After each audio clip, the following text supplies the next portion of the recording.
So, good afternoon, class. Again, I am your science teacher. So, before we start our new lesson, so who can lead the prayer? Yes, Miss Alarde. Kindly come forward to lead the prayer. Yes, thank you, Miss Alarde. So, now we now take your seat, class. So, again, good afternoon, class. Again, please, louder. Good afternoon, class. Okay, thank you. So I will check your attendance first. So, see present if I call your name. Alarde, Alcantara, Barani, Kali, Kasem, Into, Jisa, and Mikabani. Wow, very good. Everyone is present this afternoon. So, class, yesterday we discussed about anyone. What about? Yes, Kasim? Yes, very good. We discussed about the moon. So, who is the first man in the moon? Anyone? Anyone in this class? Yes, Kasim? Yes, very good. Neil Armstrong. Neil Armstrong is the first man in the moon. So, do we have an assignment, class? Do you have an assignment? Please, yes, please, Mikabani, collect the assignment and pass it forward. No more? No more? Okay, class. So, are you ready for our new topics? Are you excited? Class, are you excited for our new topics? Okay, so our new topic is about, it is talk about the Earth, Jupiter. Who can know our topic for today? Who can know our topic for today's afternoon? Yes, Alardi? Our topic is all about what? Is all about? Yes, the planets of the solar system. Our topic today is about the planet of the solar system. That is our topic for today. Who have an idea what is solar system? Yes, anyone in this class? Yes, Alcantara, please. Very good. But before that, let us first read our objective for this afternoon. Please, Kali, read our objective for this afternoon. Kali, please read. Please read, Kali. Okay, thank you, Kali. So, learning competencies. At the end of the lesson, the student should expected to, number 1, identify the planets in the solar system. And number 2, students will become familiar with and observe the relative sizes of the planets. Number 3, communicate and justifies the information by sharing ideas. Okay, let's go back with our topic again. So again, what is solar system? So the solar system, okay, solar system, it is the gravitationally bound system of the sun and the objects that orbit in it either directly or indirectly. So again, please, Kasim, read the definition of the solar system. Okay, thank you, Miss Kasim. So, it is the gravitationally bound system of the sun and the objects that orbit it either directly or indirectly. So, do you know that solar system is composed of 8 planets? Yes? There are? What? Yes, Miss Jisa? Yes, Mercury. Anyone? Who can else? Who can else know the 8 planets? Yes, Miss Mikabani? Yes, Earth. Who else? Who else, please? Oh, no more. So, the 8 planets, it is the Mercury. Okay, this is the 8 planets of the solar system.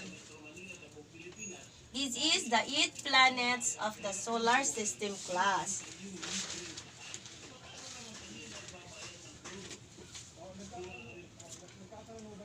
So this is the 8 planets of the solar system. First is Mercury, Venus, Earth, Mars, Jupiter, Saturn, Uranus, and Neptune. So we will discuss these 8 planets of the solar system.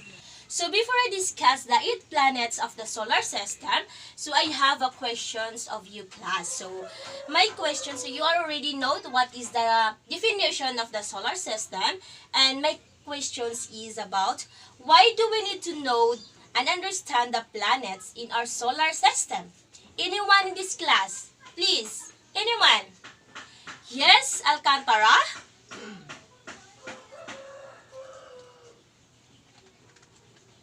Yes, very good, Alcantara, and thank you. So, it is important to learn the characteristic of each planet to have an understanding facts about the solar system and to expand their knowledge about what?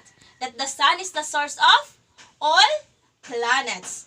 So, it is also to have an idea of their what? The sizes and their differences and similarities of the 8 planets. Okay, so, we will proceed to the 8 planets. So, the solar system is composed of 8 planets. So, there are the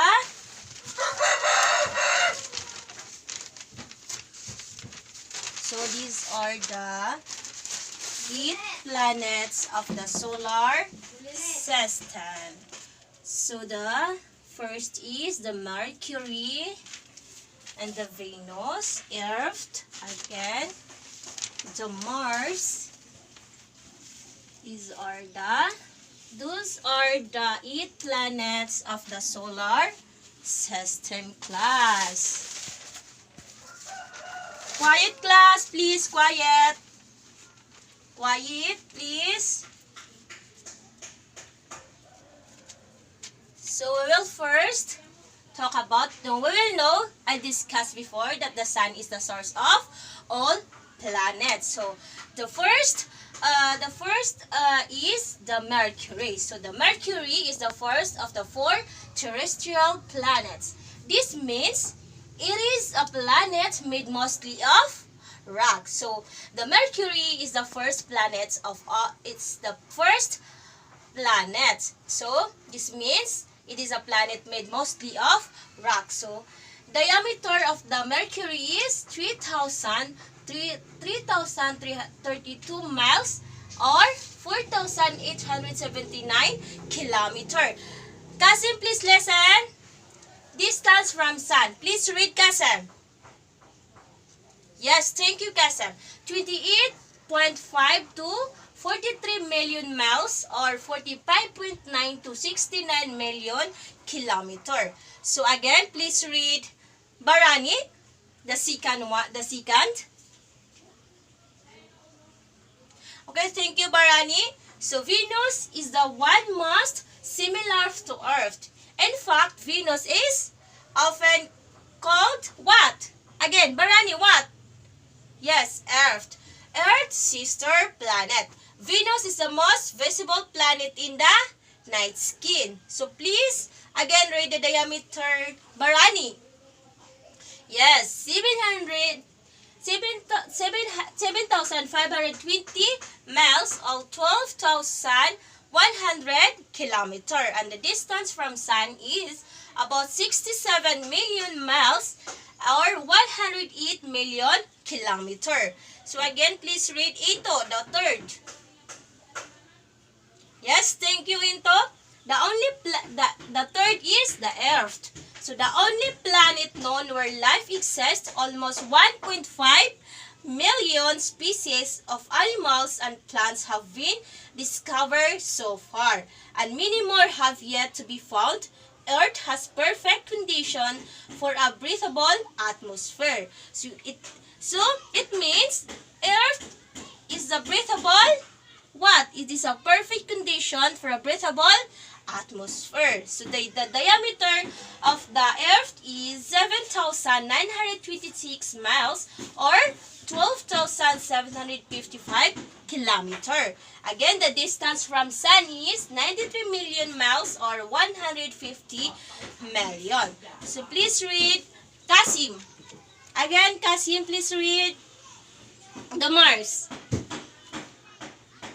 Okay, thank you, Kasim.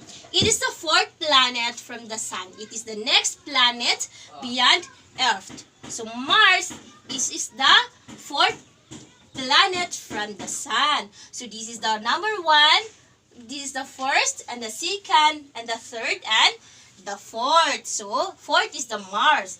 So the distance is 4,217 miles or 6,786 kilometer. That's the distance of the Mars. And that's the diameter of the Mars. So the distance from the Sun, 142 million miles or 229 million kilometer. So that's the distance from the Sun of the Mars. So these four planets, is the what we call? Yes. Again, what we call? Yes, Alcantara, please. What we call? Yes, inner planets. Very good. So, we will proceed to the Jupiter. So, the Jupiter is the first of the gas giant planets made mostly of gas. So, that's the Jupiter. Jupiter is made mostly of gas also. So, the diameter of the Jupiter is what? Yes, Barani. Okay, thank you. 88,732 miles or 142,800 kilometer. And the distance from the Sun is 484 million miles. So we will proceed to the second largest planet. What? The Saturn. So the Saturn is the second largest planet. It is the farthest planet from the Earth that can be seen without a telescope. So Saturn is this can be seen without a what? Without telescope. So the diameter of the Saturn is 74,900 miles or 120,537 kilometer. So the distance from the Sun is 14,290 million kilometer. Listen, class, please. And the first, also we will proceed to the Uranus. Yes, please. Barani, read again the Uranus. Okay, thank you, Barani. The first planet so far away from the Earth that it can only be seen with the use of a telescope. So, Saturn can be seen without a telescope, but Uranus is with the use of a telescope. So, the diameter, what is the differences of the Saturn and Uranus? Again, Barani, please. Yes, Saturn can be seen without a telescope, but Uranus with the use of telescope. So, thank you, Barani. So, the diameter of Uranus is 32,200 miles or 51,819 kilometers. And then the distance from Sun, please read Kasim again. Yes, 1,783,940,000 miles. Okay, thank you, Kasim. Please sit down. Okay, we will proceed to the Neptune. So, Jisa, please read the Neptune. Yes? Beautiful, beautiful. Okay, thank you, Miss Jisa. So, Neptune named after the Roman god of the sea because it is so far out in the deep sea of space. The name also fits because Neptune refers to be beautiful, bright blue. So, that's the Neptune. It appears to be beautiful, bright blue. So, the diameter of the Neptune is 30,777 miles or 49,529 kilometers. So the distance from Sun of the Neptune is, yes, everyone? Okay, thank you. So 2,795,084,800 miles. So that's the 8 planets of the solar system. So the first is Mercury, Venus, Earth, Mars, Jupiter, Saturn, Uranus, and the Neptune. Again, please, Alardi, can you recite what are the 8 planets of the solar system? Give at least, I give all the planets of the solar system.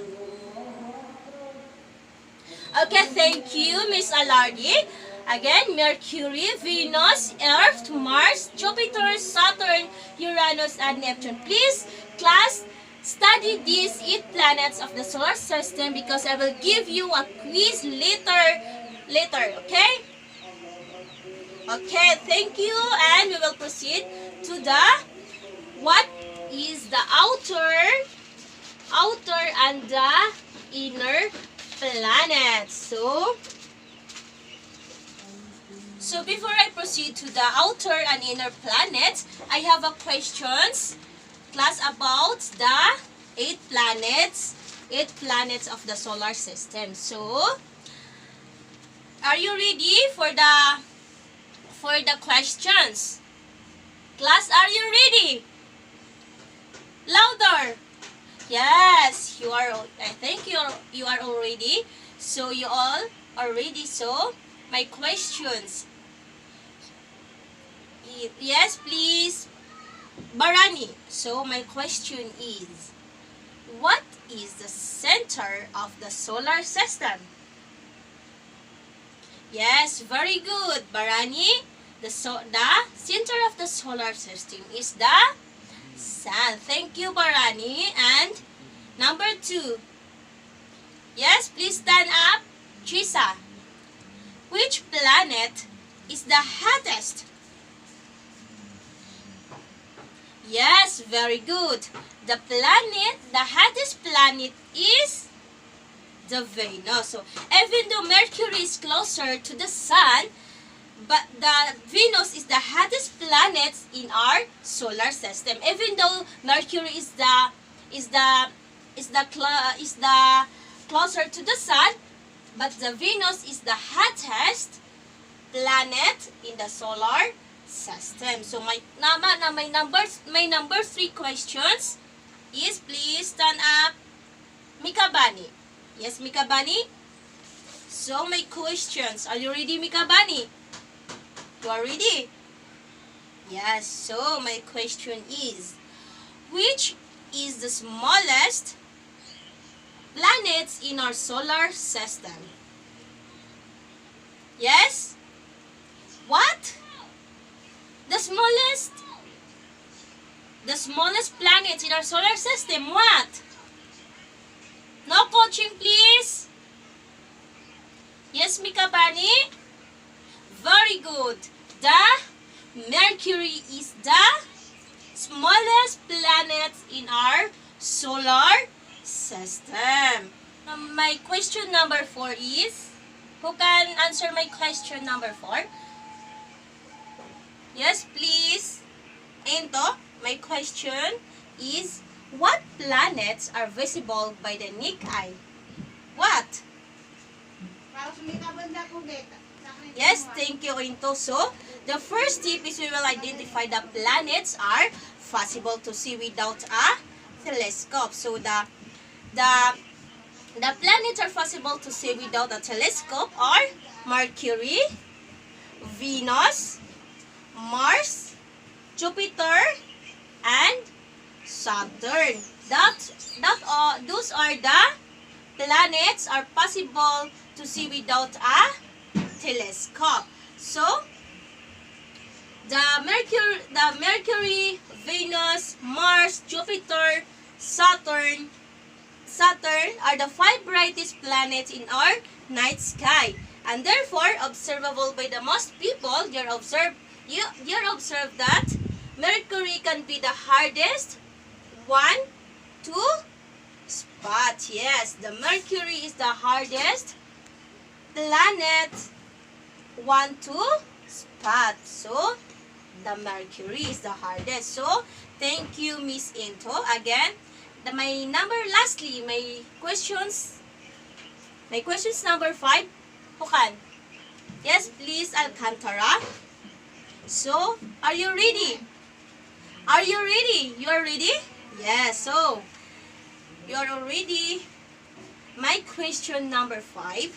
Are all planets aligned right now? Again, are all planets aligned right now? Yes? Yes, thank you, Alcantara. So, because of the orientation and tilt of their orbits, the 8 major planets of the solar system can never come into perfect alignment. But according to my research, the last time 5 planets aligned in the night sky was in the 2020, preceded by alignments in 2016 and 2005. This alignment took time to develop. Venus, to Mars, Saturn have been night sky neighbors since late March. Again, what those? Venus, Mars, and the what? Yes, very good, Barani. The Saturn. So that is the questions number 5. So you already know the 8 planets of the solar system, and we will proceed to the inner and the outer planets. So we will proceed to the inner and outer planets, class. Are you excited? Are you excited, class? Okay, you are already excited to our discussion for inner and outer planets. Class, please read the inner and the inner first. So, what is the inner planets? Everyone.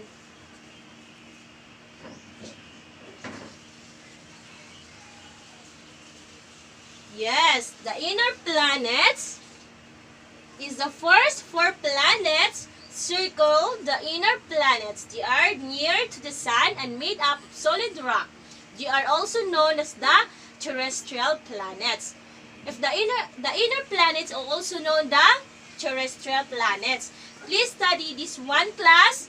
The inner planets is also known the terrestrial planets. If it is made up of solid rock, they are also what? They are known as the terrestrial planets or the inner planets. So what those inner planets? What are the 4 planets circled in the inner planets? Please, Into, what? What those planets? Yes? What? Mercury, Venus, Earth, and what? Okay, very good. To Mars. So, remember, class, if it is made up of solid rock, it is called inner planets or terrestrial planets. So, we will proceed to the outer planets. Everyone, please read. Kasim, listen. Kasim, read. What is outer planets? Very good planets. Okay, very good, Kasim. Outer planets, the last 4 planets are called the outer planets. Unlike inner planets, outer planets are composed of gas and ice giants. They are also known as the Jovian planets. So, the outer planets, what are those parts of the outer planets? Please, Kasem. What are those parts of the outer planets? Yes, Jupiter, Saturn, Uranus, and the Neptune. So, remember, class, if it is uh, gas and ice giants, they are also known as the Jovian planets or the outer planets. So, inner planets, again, inner planets is made up of solid rock and they are known also as the terrestrial planets. And the outer planets is what? Yes, Kasim. What? Please louder. Yes, it is composed of gas and ice giants. They are also known as the Jovian planets. Please class study what those inner planets and the outer planets. Again, the inner planets is what?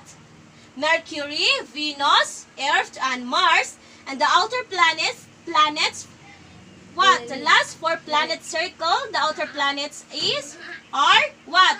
Jupiter, Saturn, Uranus, and the Neptune. So, very good. So, please study this inner planets and the outer planets class because I will give you one quiz. So, as do you have a questions? Yes, do you have a questions, Kali?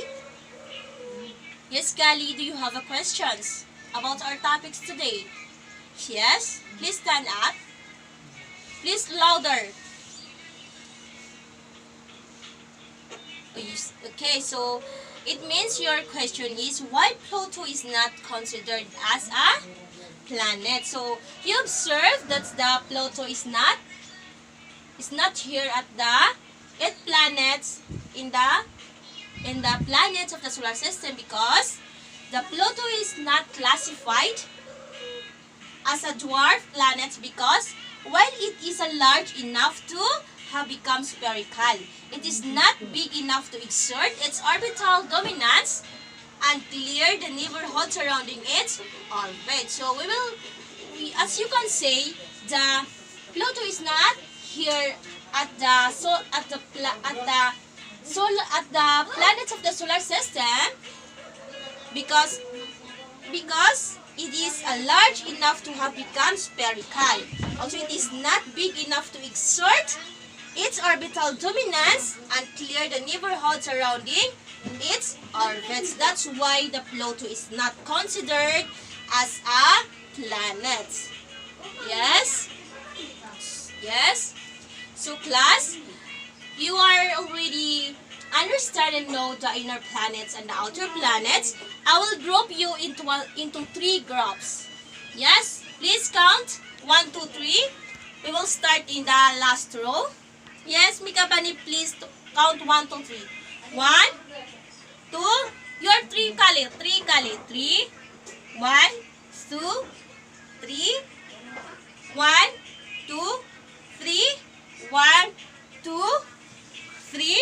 1, 2, 3. So please, all group 1, please stand up.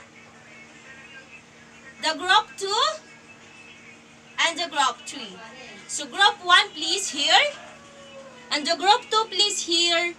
And the group 3, please. At the back. Group 3 at the back, please. So please, each group, choose your leader. And then the leader, please come here in the front. I will give you the rubrics. So, reminder, the group 1 is the artist. You are the artist. And the group 2 is the singer. And the group 3 is the dancer. So, who is the leader of the group 1? Yes, group 1, this is your rubrics. And the group 2 this is your rubrics. And group 3, this is your rubrics. So, please minimize your voice for doing your activity today. So, we will start at 10 minutes. So, prepared class, prepared. Okay? I will time you 10 minutes, huh? Okay, so group 1 is the first presenter. Please, prepared. Okay, group 1, please. Come here to the front. Okay, very good, group 1. The artist 2. Group 2, please, prepared. You are the next presenter. Thank you, Group 2. Group 3, please prepare. You are the next presenter also. Okay, thank you. Okay, thank you. Thank you, Group 1, Group 2, and Group 3. You are very amazing to prepare to present your what? To present your the artists, the singers, and the dancer to present your activity today. So, class, please arrange your chair. Please arrange your chair, class. Okay, so we will have a review about what is inner planets and the outer planet. So, please, Mika Bunny, what is the inner planet? Again, what is the inner planet? Okay, inner planet is made up of solid rock. They are also known as the terrestrial planets. Miss Kali, what is the outer planets? Yes, outer planets are composed of gas and also known as the Jovian planets. Thank you, Miss Kali. So, class, please prefer 1/4 sheet of paper. Please prepared 1/4 sheet of paper. Okay. So, are you ready for the quiz? Are you ready for the quiz? Are you ready, class? Okay, you are already. So, my question number 1. So, listen, class. Write IP if it is inner planets. So, write IP if it is inner planets. Write OP if it is outer planets. So, again, class, write IF